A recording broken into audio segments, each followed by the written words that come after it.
You're watching E.T.N, where we don't do news, we just talk entertainment. Share and subscribe. Hey guys, welcome to Entertainment Talk Nation. This is Rob.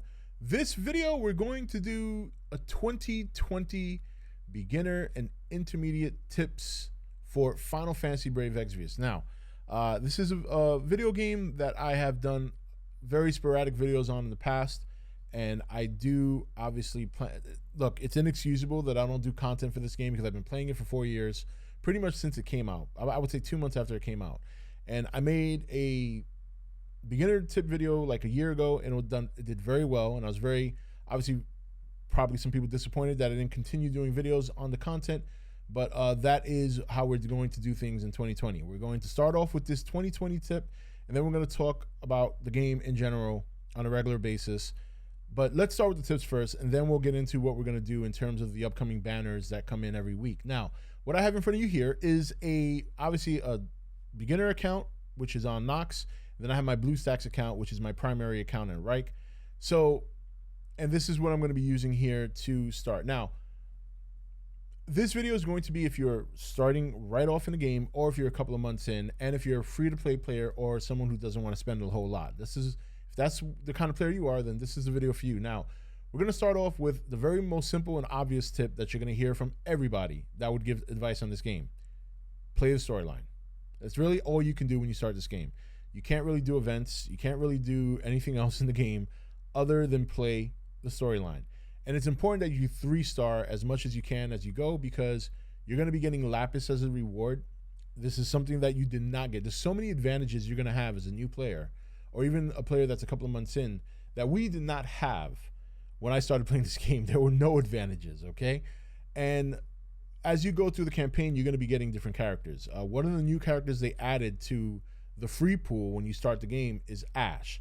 Now, they kind of fool you a little bit here because she comes down as a rainbow, but she's not. She's a base 4-star that goes to a 5-star, and then you can make her a 6-star. But the reason they put it down as a rainbow is because you're getting her at a 5-star level, which is not normal. So you're getting her at level 80, and she's going to be right away play a big impact on your team. Then sometime after that, you're also going to get access for free, 5-star base going to 6-star, and then way down the line a 7-star, Lightning. Now, this was a great treat because Lightning was, I believe, the first 5-star in the game, and everybody went after her when she dropped because she was the first 5-star. So I can tell you right now, as a beginning player or a player that's still going through the early stages of the campaign, if you get your Lightning up to about a 400 to 500 attack, she can pretty much do the whole campaign on her own. Just give her a healer and a decent tank, and she'll take care of the rest in terms of damage. So right off the bat, within the first few storyline missions, you're going to be getting 2 pretty powerful characters for your current level, okay? And I would say at that point, stick with them. What you need to do is continue to save the Lapis you're collecting, and we're going to get into why later. So that covers more or less the first 2 things I had on my list here, which do and go as far as you can when you can, and that's the storyline. And then, you know, just keep concentrating on that. Now, in terms of summoning, you're going to want to hold the Lapis because when you get to a banner that you want to summon on, it tends to be a 5-step up banner, which is about 25,000 Lapis on average. Sometimes it's a little more, sometimes it's a little less. Sometimes they've been doing lately this 2-step banner that's like 11,000 Lapis. I would avoid those altogether unless they really have a good treat in there. But you're going to want to save that Lapis because here's the general tip. Save the Lapis for banners, spend your tickets. And the reason I say spend your tickets in the early going, because that's something you're going to want to stash later as well. But you want to continue getting characters. You're going to need certain characters that play a certain role. Tanks are very important, okay? And they're not nearly as common. The most common class you're going to get is a damage dealer. They're like a dime a dozen in this game. But there's only so many healers. There's only so many buffers. There's only so many tanks. So you're going to want to summon for these characters. And again, when you're early on in the game, tanks like the original Warrior Light, and I say original because the Warrior of Light has been recently upgraded and he's available now. Original Warrior Light, you know, tanks like Wilhelm, okay, even though he can be brought to a 7-star, at a 5-star and a 6-star level, he is incredible. You know, buffers like even Marie. Marie is a very, very old buffer, but she's good for buffing your elements. If you get something like her, you know, even if you get 4-star characters, they're going to serve you so well in the early game. You do not have to worry about 7-star characters. Do not even think about 7-star characters right now. The amount of resources you need to put into a character to make it 7-star at your stage is not going to happen. Unless you dip a lot of money into it. And even then, if you dip your money to it just to get a character to 7-star, that all those resources are going to go away. So what I would say is keep them at their keep them at their max star level, whether it be 5 stars, 6 stars, 4 stars, and just use them as you go. There's so many characters in the game now, I couldn't necessarily recommend one over the other because it's going to be so random what you get. Just know that if you get a character that does a particular role, then insert them in your team if it's an upgrade over your prior character. Which leads me to my next tip. Don't over invest your resources into characters. You know, if you only do it if you get to a point in the campaign where you can't proceed, then I would do that. But otherwise, stash all the resources you can, your gil, your awakening materials, things of that nature. Stash them as much as you can unless you absolutely need to upgrade. Don't feel bad about replacing your starting characters. Rain, Laswell that you start off with, Fina, who you do eventually get down the line in the campaign as a dedicated healer. Don't feel bad about replacing them because they, at their state in the game, they're not used at all later. There's later upgraded versions of them like King Rain, Pyroglacial Laswell, Lotus Mage Fina. Those are significant upgraded versions of those characters that if you get, then you use those. So don't feel bad about taking them out of the mix. You're probably not going to use them ever again once you start getting characters that can replace them, and that's okay. That's the idea of the game. Okay, now I want to get into summons because this is a big deal. This is how you're going to build your roster, and there's a big debate about daily summons, and there's a lot of people who think it's a waste of lapis. There's a lot of people who would probably recommend for you not to do them.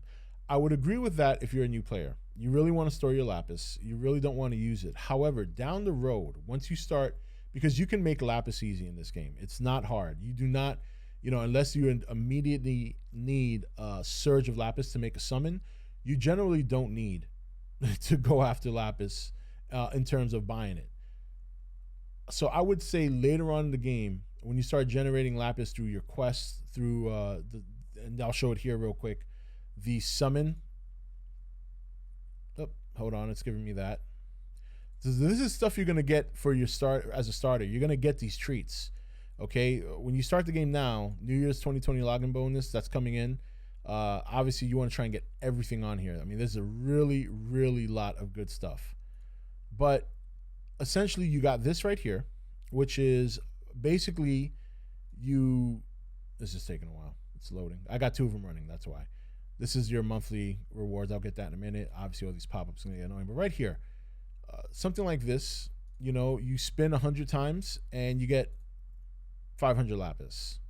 And you can do 7 spins a day. So you're looking at getting 500 lapis within a couple of weeks. And then, you have your daily quest, which gives you at least 50 lapis minimum. And then you have all the rewards you're going to get from doing either the campaign or doing an event. You're going to generate lapis. Of course, it's going to be a slow gain over time, but every month you should be able to generate at least 5,000 to 6,000 lapis in terms of rewards and things of that nature. Sometimes less. It depends what kind of events are going on. So I would say later on, the daily summons are fine. And it's hard for me to say that they're not beneficial because I've gotten a lot of 5 stars in the daily summon. In fact, I'll show you one that I recently got. Actually, I got 2 recently. One that I recently got was Fina, the new Fina, which I didn't get her prism, but let me just pull her up here. I think it's White Lotus, so it should be up here. I have it alphabetically going from bottom to top. Here it is right. Oh, tapped on the wrong one. Here it is right here.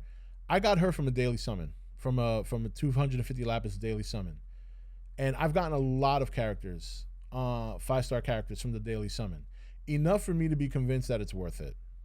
Because if you happen to, let's say a new banner starts and it's a character you want, but you're limited in your resources, but you do your 250 and you happen to get it, now you either have it and all you need is to get the prism to make it a 7-star, or in your case as a new player, you have it already and that's it. You don't need to make it a 7-star yet. You're still new in the game, but if you put a couple of levels into it and you awaken it maybe one level, you're gonna have a character that's probably gonna blow away the campaign portion that you're doing right now. So I would say in the very early stages of the game, do not do it because you're gonna need to store your lapis. But once you're a couple of months into the game, definitely do it, because you'd be surprised. I've gotten a lot of 5-stars on a daily summon. Now maybe I'm just lucky. You could argue that. I mean, I have been playing the game for 4 years, so it's not like I've gotten an abundance of them. But sometimes you might get a 4-star that you've been clamoring for. Remember, you're an early game player. 4-stars are much more valuable to you than they are to someone like me who's in the later stages and pretty much requires 7-star characters to progress in the late game. You do not require that. So even though you may not get a 5-star on your daily summon, you might get a 4-star that could play a pivotal role in what you're doing right now in the game. So that's my tip on that. Don't do it in the early stages. Don't do it if you just started playing, but definitely start investing in it a little bit later on when you kind of get into a groove of doing events. Okay, so I'm trying to make this video short as possible, but it's probably going to be pretty long because I really want to provide you guys with a lot of details and tips that could help you. Okay, another tip, if you're definitely starting off in the game, get an overpowered friend. And the reason I say this is because by getting an overpowered friend, you can do a couple of the early game trials easily to get some early game weapons. A good place to go if you want to get some friends is probably Reddit. There's a lot of good people on that community, and some of them are very, very helpful. Some of them are very open to you adding them to your friend list, so that way you could go to do certain events and I'll show you right now. I'll give you an example. I'll pull it up on my main account. It's probably not accessible on my new one here that I'm using for examples. But yeah, if you go into all the way down here, so one of the first ones you're going to fight is the attack of the integer. And now this, I believe, is the awakened one. So, but there is the original one, which will give you a sword called the Enhancer, which is like an 82 attack sword. So that is the reason you're going to want to get an overpowered friend. Chamber of the Reborn maybe might be better. I haven't even done some of these. But anyway, the Intenger is probably one of the first trials you're going to want to try. And if you want to do it quick, get an overpowered friend, bring them in there and let them one-shot it. And you got yourself a new weapon. You can do this with a couple of the early game trials, but definitely not later on. Later on, they get too hard and they become more about slowly strategizing against the mob.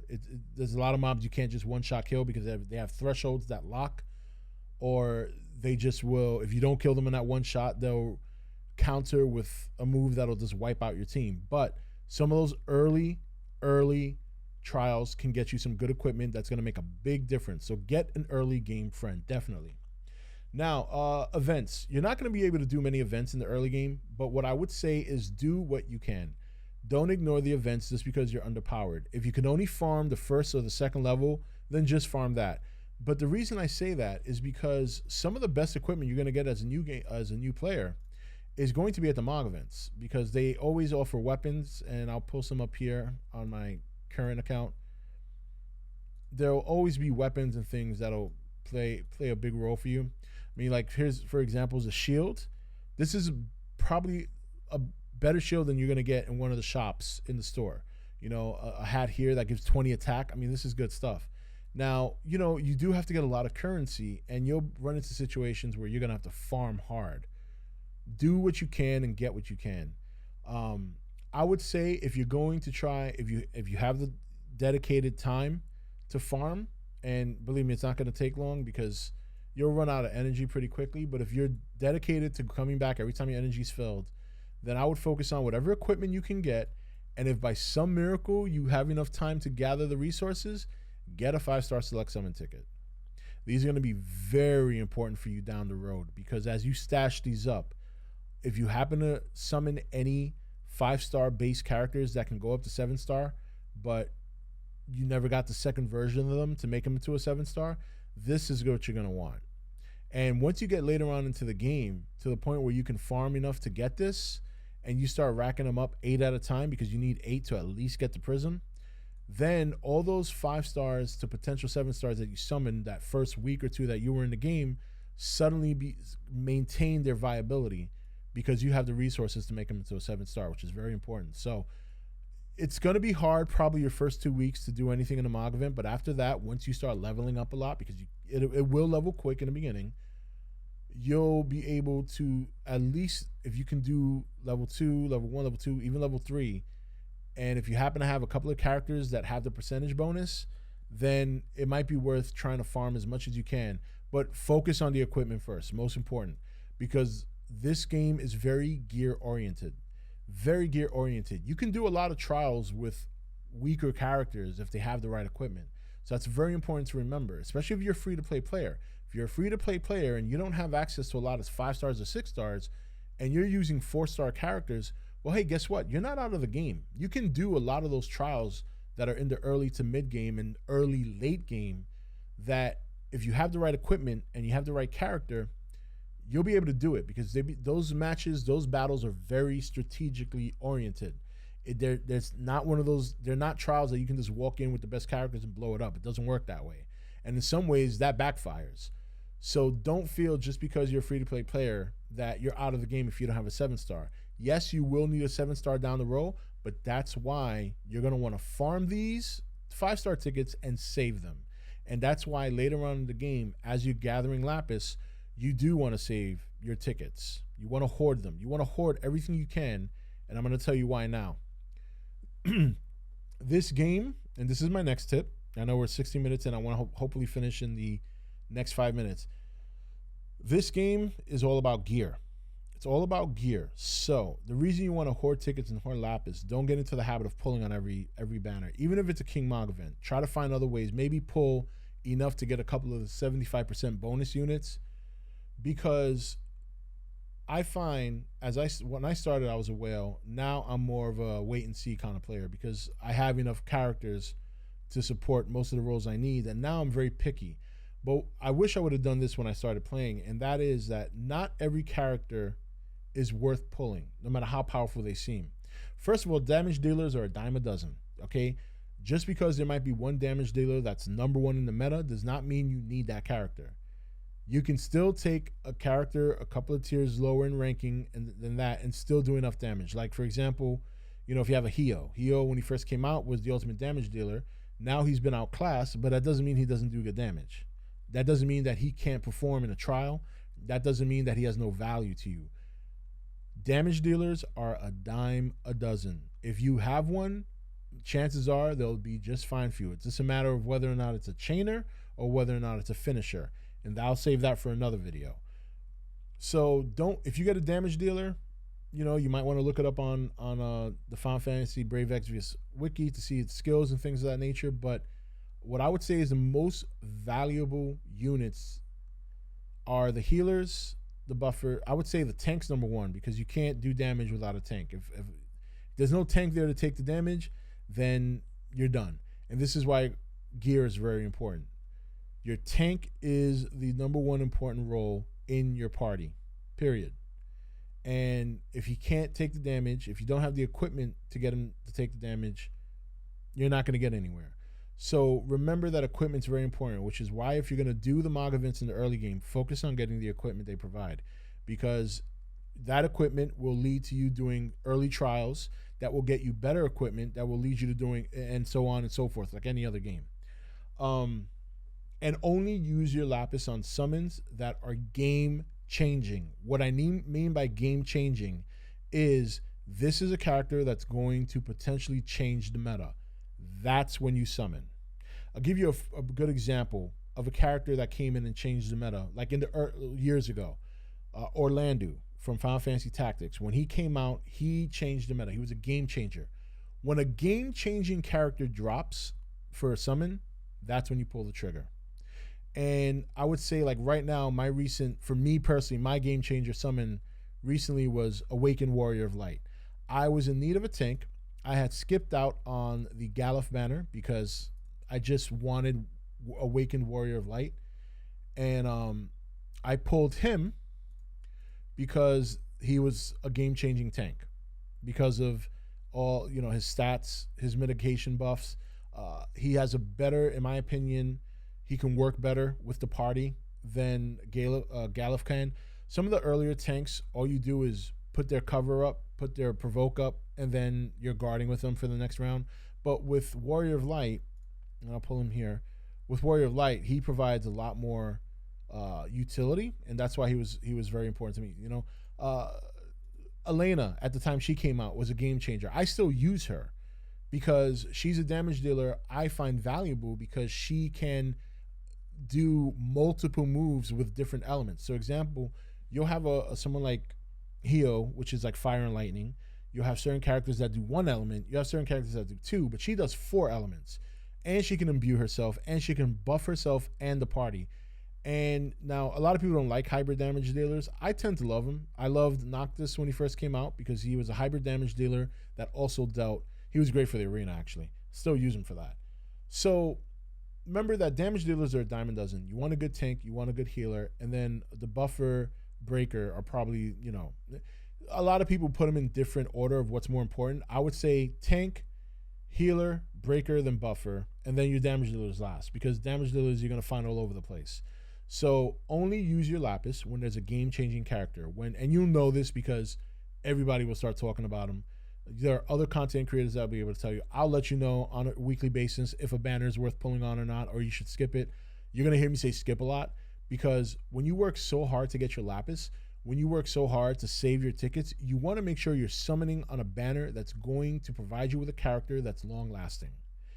And not every banner is like that. Sometimes, people get caught with the nostalgia trip. They'll see like their favorite Final Fantasy game and they'll want to pull the character. That's happened to me. Happened with me with Cloud. And Cloud, I felt, never really was as impactful on the meta as some people made him out to be. So remember that when you watch me, when you watch other content creators, remember we're all giving our opinions. But one thing I tell you that is a fact. You're going to be playing this game and working hard to gather your Lapis, working hard to save up your tickets. Make sure you pull on the banner that's going to help you for a long period of time. You do not want to pull a character that's going to be phased out within a couple of months. A good example of this is when Axstar came out. When Axstar came out, he was the next big thing, next big damage dealer, but what they did was they released this character, Xeno of the Beta Star. Came like a week or two after Axstar, or maybe shortly, I don't remember exactly, but he came out within the same time period. It's basically Axstar with his armor on. I don't want to give any more than that. It's based on the story, so you'll learn about that later. But he was better, just better. And then shortly before that, we got this character here. Where is she at? Because I usually have her in my party. Did I take her out? Yeah, I think I did. But anyway, we had another character that came out within the same 4-week period, and her name was Esther. She was a unit that came out for the, I want to say, for Easter, for the Easter banner, and she was insane. They even nerfed her, and she still came out and was an insane damage dealer. But again, shortly after her, you got Axstar, and then shortly after him, you got the Beta Star. Here's Esther. So there you go. Within like a 5-week period, you had 3 damage dealers, all that could kind of supplant or surpass the other. You don't want that. You don't want that. And even if that happens, go with the first. Like I had gotten Esther, and then Axstar came later, and then Xeno of the Beta Star I got randomly through 11 summon. So I stuck with her. So remember, make sure your Lapises, make sure your summons with your Lapis are worth it, man, because you do not, the last thing you want, it takes a while to save it up, but it goes really quick in a summon. So you're going to want to summon on a banner that's going to make a difference for your characters. That is the highest value you can get. It's fun to summon. And sometimes it's tough. Like it's tough for me too. Sometimes I'm sitting there and I'm like, damn, I haven't summoned like in 6 weeks. I really want to summon, but you got to stick to your guns because in the long run, it's going to serve you better. It's going to save you money. So if you don't want to spend a lot in this game, hoarding your tickets and hoarding your Lapis is probably the most important thing to a free-to-play player or a player that doesn't spend much. I still spend some money, but not like I used to. I tend to hoard it, and what happens is sometimes if there's a character I want, even though it's not a game changer, I'll use my tickets, but only if I have like 100 tickets, because I know that on average 30 tickets in will get you a 5-star. And if you're summoning on a banner where the percentage is up for that 5-star, there's a good chance you might get it. So I only tend to summon on banners that are not game changing if I have 100 tickets and I'm willing to blow 30, because it won't take long to collect another 30 tickets. I like to keep my ticket threshold pretty high. It's not high now because I've just used them recently, but yeah, I mean, that's basically it. Again, I know this was a long video, but there's a lot to really kind of tell you as a new to play player. And if you are a new to play player, one last thing I want to tell you, you're going to see this offer. Maybe not this one. It's like a new to play. Well, I think it's over now, but within the first 2 days or the first 3 days, you're going to get a 99-cent offer. That's going to give you like 1,000 lapis and 10 tickets. Even if you're free to play, just fork up the $1 for that. It's worth it. You're getting 10 tickets and 1,000 lapis, plus you get a couple of other things with it. You'll see that. Make sure you pick it up. Outside of that, do the campaign. Don't worry about the 7-star meta. You got a long way before that comes. Save your resources. Only upgrade your characters when you absolutely need to as you go through the campaign, because it does get harder. And you will fight bosses that are going to be pretty tough at that early level. But only use your resources when you need to. Don't overcompensate, because you're going to get a lot of tickets and a lot of characters in the first parts of the game, and you're going to have a hard time figuring out who to invest in. Build a team, tank, healer, breaker if you got it, buffer if you got it, 1 damage dealer, and find yourself a powerful friend to get those early game weapons. That's the core.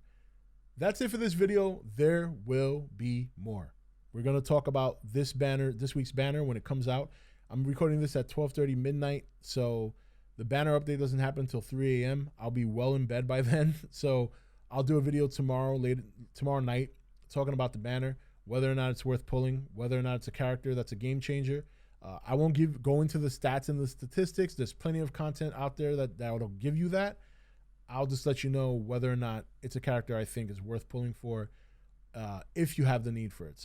But anyway, guys, that's it for this video, and we'll definitely do some more Brave Exvius as we go. Please leave a comment in the comment section. Let me know what kind of information you're looking for, because I really do want to concentrate on new players and intermediate players, because I know that a lot of the more content that's out there now is geared towards veteran players, and I get that, but I know there's a lot of new players out there. There's a lot of intermediate players out there, and I really want to make content for them, because this is a fun game, and I feel like some of the newer players and intermediate players get lost in the shuffle because they're watching content that's geared towards characters and events that they really can't have access to right now. So let me know as a new player, intermediate player, what you're looking for, and I'll be more than happy to provide the content.